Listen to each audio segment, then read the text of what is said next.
नमस्कार प्यारे दर्शकों, मैं आपका ज्योतिष मित्र आदित्य द्विवेदी। अगर आप अपनी कुंडली का परामर्श चाहते हैं, अपने प्रश्नों के उत्तर चाहते हैं, समस्याओं का समाधान चाहते हैं, खराब ग्रह दशाओं के उपाय जानना चाहते हैं, कुंडली मिलान करवाना चाहते हैं या किसी शुभ मुहूर्त के बारे में जानकारी लेना चाहते हैं, तो आप हमारे नंबर पर हमें कॉल कर सकते हैं या व्हाट्सएप मैसेज कर सकते हैं। जन्म कुंडली विश्लेषण के लिए 3 दिसंबर 2001 10:15 सुबह के कोल्हापुर महाराष्ट्र का विवरण लिया गया है। यहाँ पे जन्म कुंडली विश्लेषण करेंगे, व्यवसाय और विवाह से जुड़ा मुख्य प्रश्न है, उस पे भी चर्चा करेंगे। सबसे पहले यहाँ पर देखिए, मकर लगन की कुंडली है, 10 नंबर की गिनती यहाँ पर लिखी गई है। तो मकर लगन है, स्वामी शनि है, पंचम भाव में बैठा है, लग्नेश त्रिकोण में मित्र की राशि में बैठा हुआ है, यानी शनि यहाँ पर अच्छा प्रभाव बनाते हुए नजर आ रहे हैं। शनि कारक ग्रह भी होता है।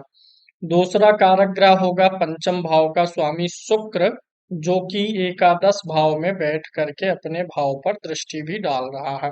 तीसरा कारक ग्रह होगा बुध, जो कि नवम भाव का स्वामी होकर के एकादश भाव में शुक्र के ही साथ बैठा हुआ है। तो ये शुक्र और बुध की युति अच्छी है। एक तरीके से देखा जाए तो इनके जो 3 कारक ग्रह हैं, शनि, शुक्र और बुध, इनमें परस्पर संबंध बना हुआ है। शुक्र और बुध तो साथ में आ गए हैं और शनि जो है इनके सामने है, यानी परस्पर दृष्टि है। तो दो कारक ग्रहों का युति से और तीसरे का दृष्टि से संबंध बन रहा है। अगर तीनों कारक ग्रहों का संबंध बनता है कुंडली में, तो कहीं न कहीं यह धन के लिए, सुख साधन वैभव के लिए अच्छी बात होती है। तो यहाँ पे और एनालिसिस अगर हम करते हैं, तो लग्नेश को हम प्रथम दृष्टिया अच्छा मान रहे हैं, शनि को। दूसरा कारक शुक्र और बुध भी यहाँ पर अच्छे हैं। मंगल यहाँ पर जो है शनि की राशि में द्वितीय भाव में बैठा हुआ है। मंगल एक कठोर ग्रह है, तो वाणी ऐसे व्यक्ति की कठोर होती है। मंगल के नाते वाणी में रूखापन रह सकता है। या मंगल जो बैठा हुआ है यहाँ पे, मंगल अच्छे भाव का ही स्वामी है, लाभ भाव का स्वामी धन भाव में गया हुआ है और धन भाव का स्वामी शनि इस मंगल को देख भी रहा है। तो यह योग धन के लिए पुनः अच्छा हो गया।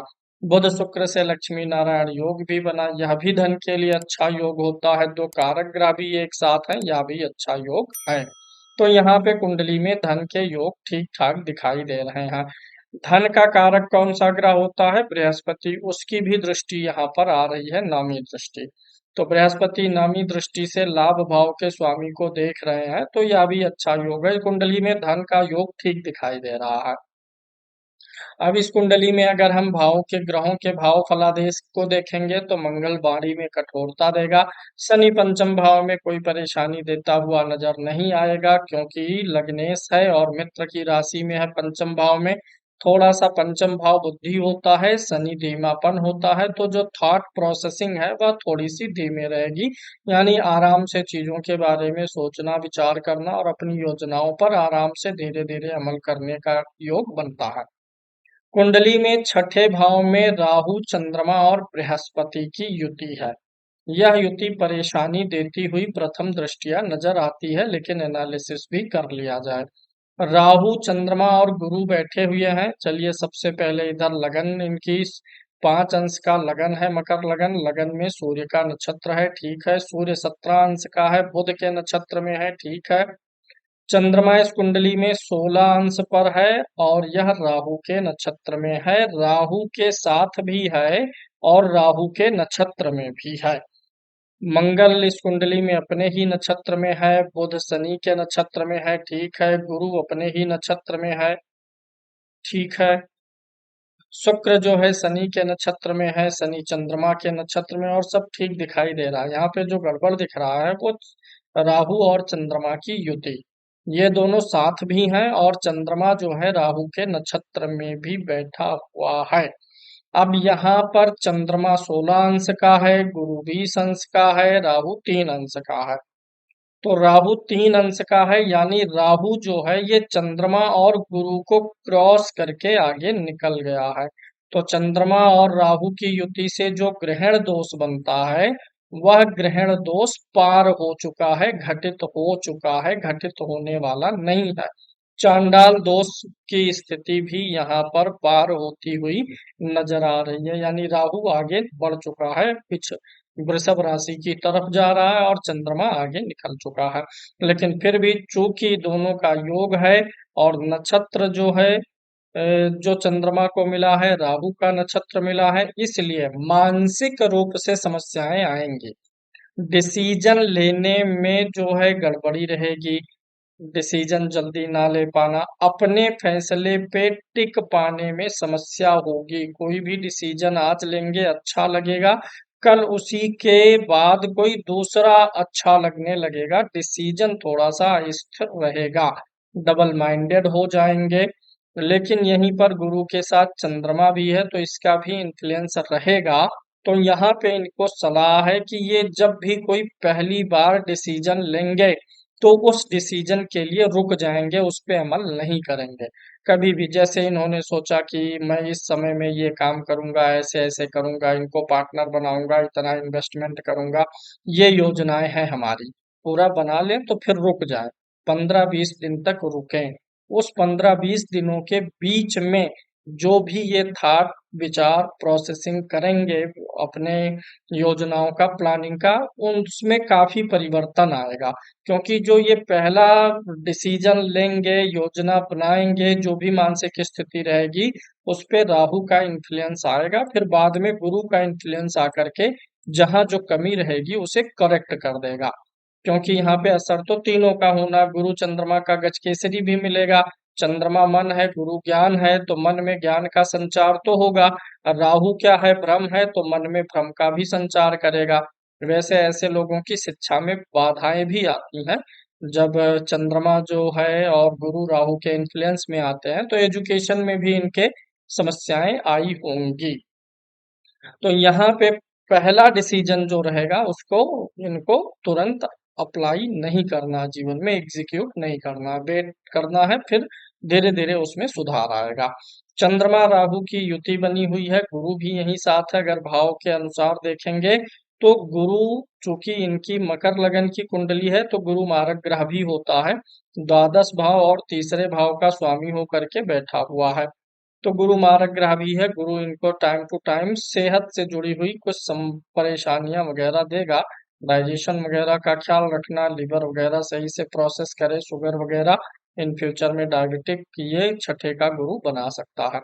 दूसरा, इनका जो ये चंद्रमा है ये सप्तम भाव का स्वामी है, तो सप्तम भाव से भी व्यवसाय देखा जाता है और तृतीय भाव से भी, लघु उद्योग तृतीय से और बड़े व्यवसाय सप्तम भाव से, तो ये दोनों स्वामी एक साथ है। यानी इनका जो व्यवसाय है वो बहुत बड़े स्तर पर ना सोचें, छोटे काम से ये बड़े बनेंगे।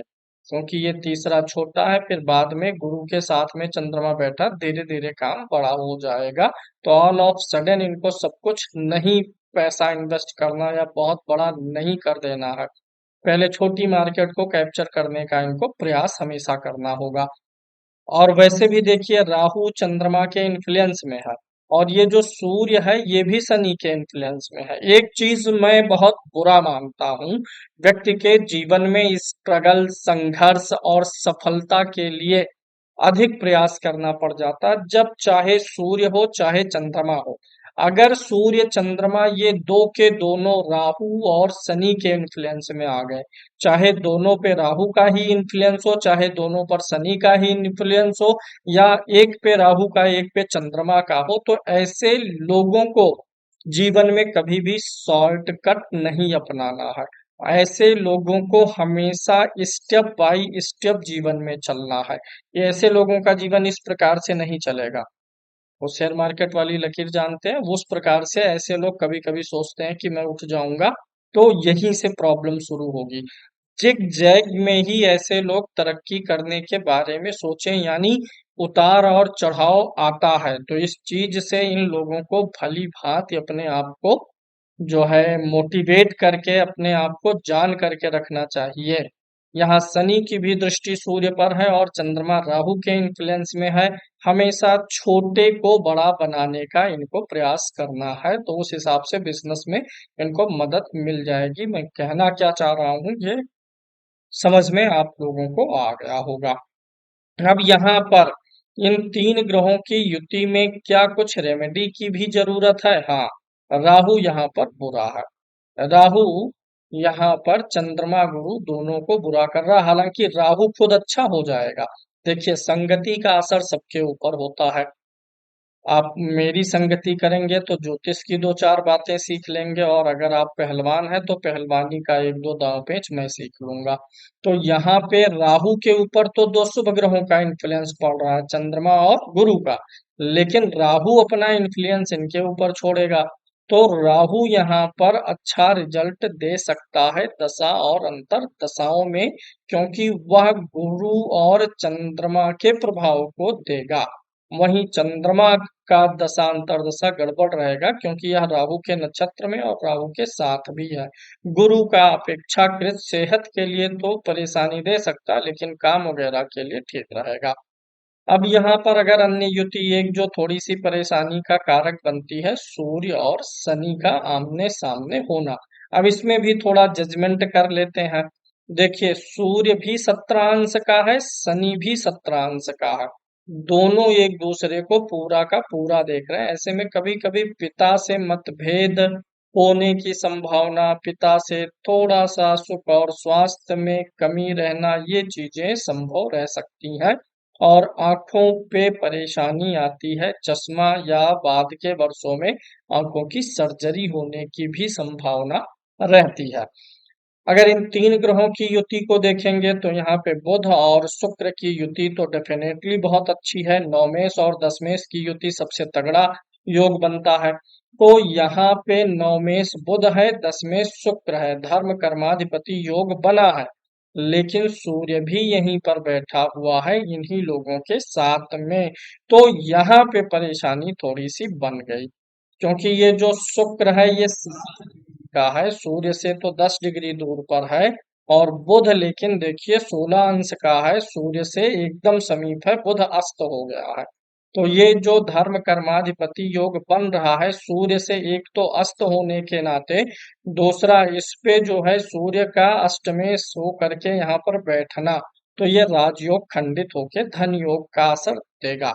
तो लेकिन इसका असर लाभ लेने के लिए हमेशा लाइफ टाइम इनको पन्ना स्टोन तो पहन के रखना है, क्योंकि बुध पूर्ण रूप से अस्त है, सूर्य के बहुत ही करीब है।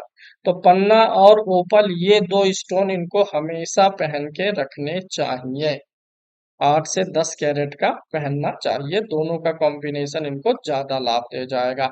चंद्रमा राहु और गुरु की युति में राहु बुरा इम्पैक्ट डालेगा चंद्रमा गुरु पर, तो राहु और चंद्रमा, गुरु ऐसे बच जाएगा, अंशों में दूर है। तो यहाँ पे राहु और चंद्रमा के मंत्रों का जाप करवा के हवन यानी चंद्र ग्रहण की शांति करवानी चाहिए। शनि का स्टोन पहनने की जरूरत नहीं है, शनि की डिग्री अच्छी है, 17 अंश का है, ऊपर से वक्री भी है, तो शनि का स्टोन ना पहने। वैसे शनि का पहनने की जरूरत नहीं है, लगने से अच्छा ग्रह है, बावजूद इसके ये बलवान है पर्याप्त, इसलिए ना पहने। थोड़ा पहनने से क्या होगा, ये जो सूर्य की तरफ इसकी दृष्टि है तो ये सूर्य को और पीड़ित कर सकता है। तो शनि का स्टोन नहीं पहनता है। दान में क्या कर सकते हैं, दान में हमेशा इनको राहु की वस्तुओं का दान करते रहना चाहिए, दान कर सकते हैं। द्वादश भाव में केतु बैठा हुआ है, केतु मोक्ष का कारक होता है, डिटैचमेंट होता है, गुरु की राशि में बैठा और गुरु देख भी रहा है, तो यह योग अच्छा हो गया। आध्यात्मिकता की तरफ भी यह इनको लेकर के जाएगा, क्योंकि मोक्ष का ग्रह है और धर्म का ग्रह गुरु देख रहा है, उसी की राशि में है, तो आध्यात्म में भी इनकी उन्नति कराएगा। 12वां भाव भोग विलास लग्जरी का होता है, और केतु यहाँ बैठ करके भोग विलास लग्जरी के प्रति आसक्ति अगर करेंगे तो केतु छीनेगा। यानी इनको अपने जीवन में 12 में केतु जिसके हो, वह व्यक्ति कभी भी भोग के पीछे ना भागे। ये करोड़पति बनने के लिए काम करेंगे तो इनसे चीजें दूर होंगी। ये सिर्फ काम करने के लिए काम करें कि मुझे काम करना है, मुझे अपने समय को हमेशा व्यस्त रखना है, किसी न किसी काम में संलग्न रहना है। चीज के पीछे ना भागेंगे तो बहुत बड़ी सफलताएं पा सकते हैं। लक्ष्य इनको भौतिक नहीं रखना है। ये बनाने की तो सोचें कि मेरी कंपनी इतनी बड़ी हो, लेकिन मेरी आमदनी इतनी बड़ी हो, ऐसा नहीं। ये जो कुछ प्रयास करें, काम को सफल बनाने के लिए प्रयास करेंगे, तो केतु यहाँ पे अच्छी खासी सफलता भी दे देगा। 12 में का केतु कभी कभी आंख के आसपास में कुछ चोट या खरोच का निशान देता है। पैर में भी कभी कभी चोट या खरोच लग जाने की संभावनाएं रहती हैं। साथ ही साथ माता का कभी कोई सर्जरी छोटा मोटा हो, इस बात की भी संभावनाएं देता है। क्यों माता के लिए सर्जरी का क्यों बोला जा रहा है, माता के सुख और स्वास्थ्य में, सेहत में परेशानी का क्यों बोला जा रहा है? क्योंकि देखिए, चतुर्थ भाव का स्वामी कौन सा ग्रह है? मंगल। इसके ऊपर किसकी दृष्टि आ रही है? शनि की 10वीं दृष्टि, यानी चतुर्थेश के ऊपर क्रूर ग्रह की दृष्टि है। माता का कारक चंद्रमा छठे भाव में है। एक तो ऊपर से केतु जो कि चीड़ फाड़ का ग्रह है उसके साथ है, राहु के नक्षत्र में, राहु के इन्फ्लुएंस में है। तो भाव का स्वामी, भाव का कारक, दोनों क्रूर ग्रहों के इन्फ्लुएंस में हैं। तो इसलिए माता के सेहत और स्वास्थ्य से जुड़ी हुई परेशानी, या कभी कोई कुछ सर्जरी, चीड़फाड़, या कभी चोट लगी हुई हो जिससे टूट फूट हुई हो, ऐसी संभावनाएं रहती हैं। अब इनका जो मुख्य प्रश्न था व्यवसाय से जुड़ा हुआ था, क्या ये राशन ग्रोसरी का काम डीमार्ट की तरीके से काम कर सकते हैं, जहां एक छत में खाने पीने के सारे सामान, राशन वगैरह उपलब्ध हों? तो इसके लिए हम देख लेते हैं, ये एकादश भाव तो इनका इस काम के लिए बिल्कुल ही दुरुस्त दिखाई दे रहा है, यानी यहाँ से संकेत मिल रहा है। कर्म भाव का स्वामी भी शुक्र है और यही लाभ भाव में बैठा हुआ है बुध के साथ में। तो ये खाने पीने का सारा सामान और जो सूखे मेवे होते हैं उनको भी रख सकते हैं, और खाने पीने, गेहूं, आटा, चावल, दाल, चीनी, इन सब का काम इनके लिए ठीक रहने वाला है। अगर चंद्र कुंडली देखते हैं तो यहाँ से दसम भाव का स्वामी कौन बनता है? गुरु बनता है, जो ग्रोसरी, खान पान, लोगों के पेट भरने का कारक होता है। तो ये भी ठीक ही दिखाई दे रहा है। तो ये काम इनके लिए ठीक दिखाई दे रहा है। होटल रेस्टोरेंट से जुड़ा हुआ काम भी कर सकते हैं, क्योंकि मंगल की राशि प्रबल है यहाँ पर। तो लोगों को खिलाना पिलाना, ये काम इनके लिए ठीक रहेगा। राशन का भी काम, ग्रोसरी स्टोर भी इनके लिए ठीक है। रही बात पार्टनरशिप के लिए, तो पार्टनरशिप के लिए हमें देखना पड़ेगा सप्तम भाव को और बुध को। सप्तम भाव का स्वामी चंद्रमा है, छठे भाव में बैठा हुआ है, और बुध तो अच्छी स्थिति में है, बुध अस्त भी है। तो पार्टनरशिप कर तो सकते हैं, लेकिन पार्टनरशिप में इनको प्रयास करना चाहिए कि जो शेयर होल्डिंग रहे उसमें ज्यादा डिफरेंस रहे।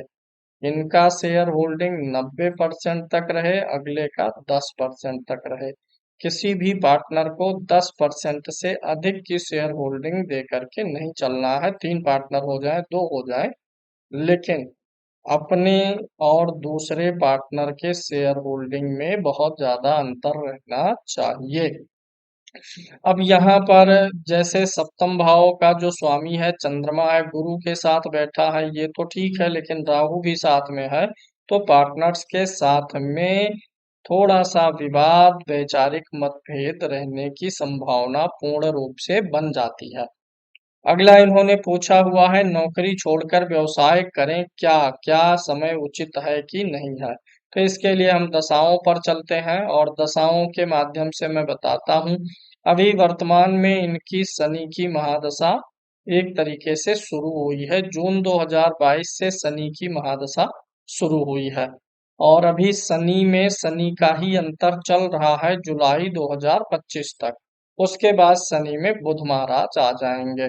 तो शनि चूंकि लगन का अच्छा ग्रह है, और ये शनि महाराज जो है त्रिकोण में बैठे भी हैं, चंद्रमा के नक्षत्र में है, चंद्रमा सप्तम व्यवसाय भाव का स्वामी भी है। तो ये प्लानिंग करें और व्यवसाय की शुरुआत कर सकते हैं। इनकी जो मिथुन राशि है इस पे वर्तमान में कोई साढ़े साथी वगैरह भी नहीं चल रही है। शनि का गोचर यहाँ ठीक चल रहा है, गुरु का गोचर राशि से 12 में आया हुआ है, तो इन्वेस्टमेंट वगैरह की प्लानिंग तो ये करवाएगा ही।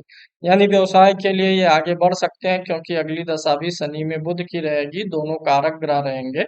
तो ये भी अच्छा संकेत दिखाई दे रहा है। व्यवसाय, और बुध व्यवसाय का कारक भी है। पन्ना तो और उपल तो पहन ले, फिर उसके बाद ये व्यवसाय के लिए आगे बढ़ सकते हैं। नौकरी छोड़ करके व्यवसाय में इनको जाना पड़ेगा, तो उस हिसाब से ये डिसीजन अभी भी ले सकते हैं, जा सकते हैं। लेकिन इनको ऑल ऑफ सडन सफलता मिलेगी ऐसा नहीं है, जूझना पड़ेगा, तो उस हिसाब से तैयारी करके इनको चलनी चाहिए।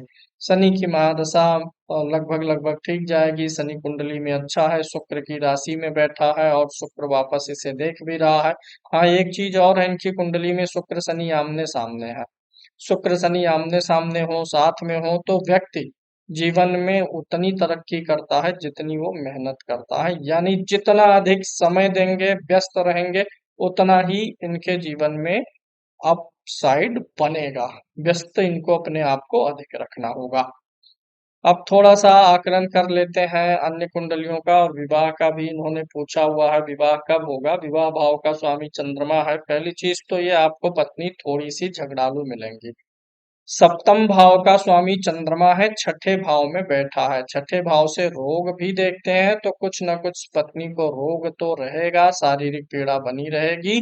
साथ ही साथ आपकी एक बात का जवाब चार बातों से मिलने वाला है, क्योंकि सप्तमेश चंद्रमा छठे भाव में गया हुआ है। वैसे गुरु के साथ में है, शुक्र लाभ में है, दाम्पत्य जीवन चलेगा, ठीक रहेगा, आप मांगलिक भी नहीं है, तो विवाह और वैवाहिक जीवन के लिए परेशानियां नहीं है। थोड़ा सा नेचर मैंने आपको बताने का प्रयास किया है, सहना और सुनना पड़ सकता है। अभी नवमांश कुंडली आपकी अगर हम बोलते हैं, तो नवमांश कुंडली में लगन में चंद्रमा बैठा हुआ है, शनि का लगन है, चंद्रमा यहाँ पर बैठा हुआ है। यहाँ पर भी आपकी भी कुंडली में लग्नेश शनि है, यहाँ पर भी लग्नेश शनि है, तो दोनों लोगों के हाव भाव विचार पसंद नापसंद मैच करते रहेंगे। नवमांश कुंडली भी ठीक है। नवमांश कुंडली में देखिए शुक्र नीच का हुआ है, जो कि लग्न कुंडली में दशम का स्वामी है, अच्छा ग्रह है, इसलिए भी ओपल पहनना बहुत जरूरी है, क्योंकि नवमांश से शुक्र थोड़ा सा कमजोर हो जा रहा है। शेष अन्य ग्रहों की स्थिति यहाँ से ठीक ही है। लगन में शुभ ग्रह बैठा है, तो पत्नी का स्वभाव जो है मधुर रहेगा, मतलब पत्नी जो है भाषा, बोली, बोलचाल, इन सारे चीजों में जो है सहूलियत रखेंगी। लोगों से कैसे पेश आना, बस आपसे थोड़ा सा बोलने बोलने में, पेश आने में गड़बड़ी रहेगी, लेकिन पब्लिक डीलिंग ठीक रहेगी, जो कि अक्सर सभी पत्नियों और पति के साथ हो जाता है। कहाँ कौन सी पत्नी पति के साथ बहुत सौम्य भाषा बोल देती है, बोल देंगी तो उनको लगेगा कि पति नियंत्रण से बाहर हो जा रहे हैं। चलिए, हास परिहास का विषय था। देशकाल कुंडली देख लेते हैं। D3 में लगन का स्वामी शनि ही है। आपके ज्यादातर कुंडलियों में शनि लगन का स्वामी है, अच्छा है, लग्नेश है, ठीक है, मित्र के घर में है। लगन में भी कोई पीड़ित ग्रह नहीं बैठा हुआ है, यानी D3 ठीक है। मेहनत और परिश्रम का आपको पूरा पूरा लाभ मिल जाएगा। इसके अलावा चतुर्थांश देख लेते हैं। कुंडली में भूमि भवन वाहन से सुख ठीक दिखाई दे रहा है। यहाँ भी लग्नेश शनि है, और शनि लग्नेश हो करके लाभ भाव में बैठे हैं, लगन पीड़ित नहीं है। चतुर्थ भाव का स्वामी भी ठीक है, मंगल वर्गोत्तम है। यहाँ भी कुंभ राशि में, लगन कुंडली में भी है, चतुर्थांश में भी, यानी भूमि भवन वाहन का सुख अच्छा दिखाई दे रहा है।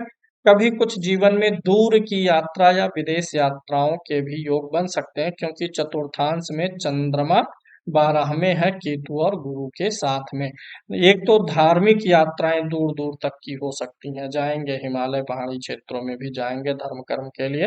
दूसरा जो है, व्यवसायिक यात्राएं भी हो सकती हैं, विदेश जाने की भी संभावना रहेगी। संतान के लिए देखते हैं, तो लगन कुंडली से संतान में कोई भी दिक्कत नहीं है। यहाँ पर शनि बैठा है लग्नेश होकर के, सप्तम पंचम भाव के स्वामी शुक्र की दृष्टि भी है, तो संतान में कोई दिक्कत नहीं दिखाई देती है। सप्तमांश कुंडली भी वही कह रही है, लगन में शुभ ग्रह बैठा हुआ है, लग्नेश सूर्य भी ठीक ही स्थिति में है, तो संतान में आपकी कुंडली से कोई समस्या नहीं है। दशमांश पे आ जाते हैं, जो कि कैरियर के लिए होता है, तो यहाँ से अब थोड़ा सा मिलान करेंगे। दशमांश का लगन जो है तुला लगन है, स्वामी शुक्र महाराज हैं, और 12वें में नीच के बैठे हैं। अब यहाँ से एक चीज फिर वही क्लियर हो रही है कि शुक्र का वो पल भी आपके लिए बहुत जरूरी है। और एक चीज यहाँ पे नोट करना है आपको, लग्नेश हो करके शुक्र नीच का है 12वें में, कार्य स्थल पर आपको अपने चरित्र का और आचरण का ख्याल रखना होगा। कार्यस्थल पर पहले तो प्रयास करिएगा कि लेडीज की नियुक्ति ना हो शुरुआती स्तर में। बाद में जैसे मैच्योरिटी आएगी तो देख सकते हैं। दूसरा, ये यहाँ पे लग्नेश नीच का है, तो आप कंटिन्यू किसी भी काम में मन नहीं लगा पाएंगे, ये चीज ध्यान देना है। भटकाव होगा कि अब ये काम तो उबाऊ हो गया, बड़ा टाइम लग रहा है, क्योंकि चंद्रमा भी यहाँ पर नीच का है। काम में मन लगाना पड़ेगा आपको, बार बार मन फोकस हटाना नहीं है। हाँ, ये चीज गड़बड़ हो गई, इस कारण से बिजनेस में परेशानी आई, तो जो लोग सफल हैं वो क्या करते हैं, हाँ यहाँ परेशानी आई तो उसे करेक्ट करते हैं, काम को नहीं छोड़ते हैं, जो परेशानी आई है उसको दुरुस्त करते हैं। तो ये चीज याद रखिएगा, आप जो है गिव अप करने की भावना ज्यादा उत्पन्न हो सकती है। अभी तो उम्र के हिसाब से देखें तो अभी थोड़े दिन नौकरी भी आपको कंटिन्यू करनी चाहिए, विवाह हो जाए उसके बाद आपको बिजनेस में जाना चाहिए। तो दशमांश के लग्नेश को नीच जो है इसको सही करने के लिए ओपल पहनना है। ये जो चंद्रमा नीच का है इससे कोई बहुत विशेष परेशानी नहीं आएगी, लेकिन फिर भी चंद्रमा लगन कुंडली में चतुर्थेश है तो इसका स्टोन नहीं पहन सकते हैं। तो चंद्र राहु के जब ग्रहण की शांति होगी तो उसी से ये चंद्रमा भी अपने आप ठीक हो जाएगा। बुध सूर्य और गुरु की युति है, यानी मेहनत और परिश्रम जितना आप करेंगे उससे थोड़ा ज्यादा ही रिजल्ट आपको मिल जाएगा, ये भी ध्यान रखिएगा। आज आप मेहनत करेंगे, 1 महीने बाद देखेंगे अगर आपने 2 इकाई का मेहनत किया है तो 2.5 इकाई का फल आपको मिलेगा। तुरंत नहीं मिलेगा लेकिन मिल जाएगा। अन्य चीजें ठीक है, थोड़ा काम में मन लगा के रखना है, काम से जल्दी ऊबना नहीं है, क्योंकि जब किसी वर्ग कुंडली का लग्नेश नीच का होता है ना तो व्यक्ति अपने काम से जल्दी बोर होने लगता है। अब आ जाते हैं आपके विवाह के समय पर, विवाह कब हो सकता है इसके लिए हम दशाओं पर वापस चलेंगे। और यहाँ पर शनि की महादशा तो चल रही है, अंतरदशा बुध की आने वाली है। शनि में शुक्र महाराज का अंतर आएगा 2029 में, तो 2029 से 32 शुक्र महाराज रहेंगे। वर्तमान समय में आपकी आयु जो है लगभग 23 से 24 साल की है। चंद्रमा 7वें भाव का स्वामी है, ये विवाह करा सकता है। शुक्र जो कि नैसर्गिक रूप से विवाह का कारक है, और वह ग्रह जो चंद्रमा के नक्षत्र में होगा यानी शनि, तो शनि की महादशा में विवाह होगा, ये पक्का है क्योंकि शनि जो है चंद्रमा के नक्षत्र में है। तो शनि में हो गया। दूसरा देख लेते हैं, बुध महाराज कुंडली में शनि के ही नक्षत्र में है। दूसरा, यहाँ पर मार्च 2028 के बाद विवाह की संभावनाएं अधिक बनती हुई नजर आ रही है, क्योंकि ये जो केतु है इसके ऊपर सप्तमेश चंद्रमा की और विवाह करवाने में माहिर गुरु की भी दृष्टि है। तो विवाह का योग अभी निकट में तो नहीं है, 28 में ही दिख रहा है, यानी जब आपकी उम्र 29 से 31 साल रहेगी उस बीच में विवाह का योग प्रबल है। इसमें भी अगर आप देखना चाहें तो देखिए, ये जो शनि है चंद्रमा के नक्षत्र में है, शुक्र स्त्री का कारक होता है, लाभ भाव में बैठा भी है, तो जब शनि में शुक्र का अंतर आएगा तब विवाह की संभावना प्रबल है। इसमें भी जब शनि में शुक्र में चंद्रमा का प्रत्यंतर रहेगा, ये साल 2029 में विवाह होगा। 2029 बीतते बीतते विवाह के सबसे प्रबल योग है। बीच में गोचर में भी संभावनाएं बनती रहती हैं, लेकिन चूंकि द्वितीय भाव में क्रूर ग्रह है तो थोड़ा सा टाइम विवाह के लिए लग सकता है, और आपको थोड़ा सा अभी टाइम लेना भी चाहिए। अब यहाँ पर अगर बीच में कोई दशा देखते हैं तो बुध महाराज शुक्र के साथ में तो है, लेकिन अभी विवाह के लिए संभावनाएं उतनी प्रबल नहीं दिख रही हैं। वैवाहिक जीवन वगैरह ठीक रहेगा। कुंडली में चंद्रमा राहु का ग्रहण दोष है, इसके लिए उपाय करना है, बुध शुक्र का स्टोन पहन लेना है। शेष अन्य कोई परेशानी नहीं है, व्यवसाय आप कर सकते हैं। कुछ चीजें और सावधानियां मैंने आपको बताई हुई हैं, उनको आपको देख के जीवन में चलने की जरूरत रहेगी।